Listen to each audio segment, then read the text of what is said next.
krijoni një zjarr pothuajse shpërthys momental tepër të madh në kapacitet? Kanë dy shkallë rreziku. Shkalla e parë varet nga përbërja, çfarë përbërje ka ajo? Është përbërje kartoni apo ka element alumini? Pra gjitha këto nuk e di çfarë materiali është, pra duhet analizuar elementët dhe forca shpërthyese e këtyre grimcave sigurisht që kthehet në një lloj rreziku. Ajo ndihmon për të shpërthyer pjesën plastike, pra të shishes, dhe kjo realizon pastaj dhe ndezjen e saj, sepse krijon shpërthim dhe njëkohësisht shpërthimi tek benzina, apo nuk e di çfarë elementësh tjerë përdor përveç benzinës, krijon atë që themi forcën shpërthyese dhe flakën. Të dy këto elementë, shpërthimi dhe flaka kryejnë. Por fakti që tymi është i zi, duhet parë çfarë elementi është ajo, sepse tymi që del është i tymi zi. Atëherë duhet parë çfarë elementësh ka kjo lëndë. Dhe sa është fuqia e saj. Dhe nëse kjo do të bjerë në trupin e një personi, ose në afërsitë e një personi, sa është forca shpërthyese, forca e goditëse e saj, dhe çfarë rreziku ka. Pra, ka apo jo rrezik për jetën. Dhe nëse janë lëndë të tilla, për çfarë janë futur në territor? Kush i përdor? Për çfarë janë futur? Nuk janë futur për protesta. Sigurisht këta përdoren për forma të ndryshme, po për çfarë? Për peshkim, janë futur për minjera, janë futur për rrugë, janë futur për argëtim, janë futur janë lëndë që ndodhen me siguri në territor dhe varet nga dhe si kanë ardhur në duart e protestuesve dhe si janë përdorur ata në këtë protestë.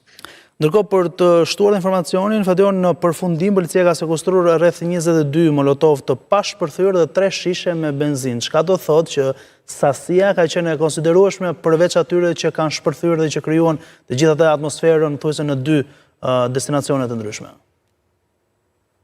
Policia ka detyrat e saj, që nga parandalimi, krijimi i kushteve për një qetësi, për ruajtje, për zhvillimin e një proteste të organizuar nga një subjekt A apo B, dhe e dyta të normimet pamjeve filmike, kamera me rezolucion të lartë, të cilët janë të vendosura në territor ose janë të ngritura në mënyrë portative apo stafat në vendet e mundshme ku ka dyshime të lëvizjes së turmave për të evidentuar paligjshmërinë.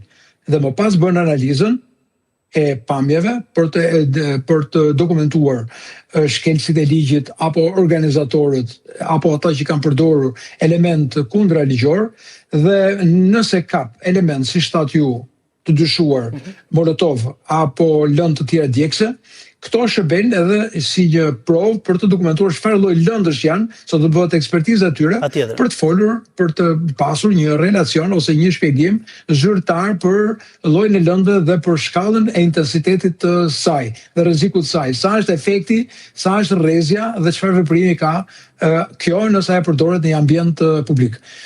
E dyta, jemi në kushtet kur sot Policia e Shtetit përveç pamjeve filmike, do të analizojë dhe veprimet e saj, veprimet që kanë bërë punojësit e policisë, nëse ka apo jo tejkalimet të tyre nga individ apo nga persona në raport me planin e masa dhe me detyrat e lëna e dhëna që nga momenti i instruktazhit dhe deri tek vendosja e tyre në territor.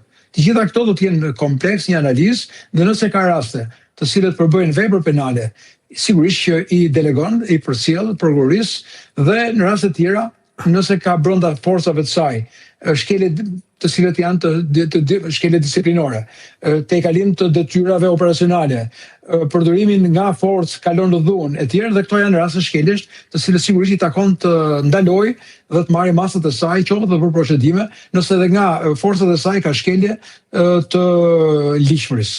Qartë, ne bërë më të qartë panoramën, Softa, falenderoj shumë për të ndërhyrje. Faleminderit juve.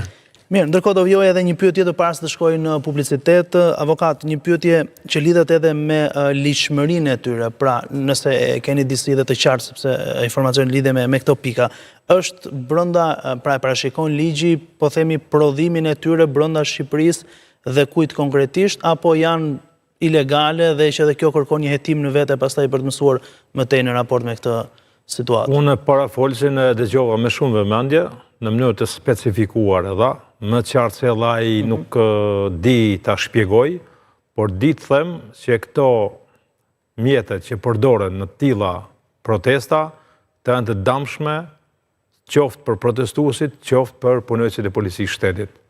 Siç e tha përsëri parafolërsi.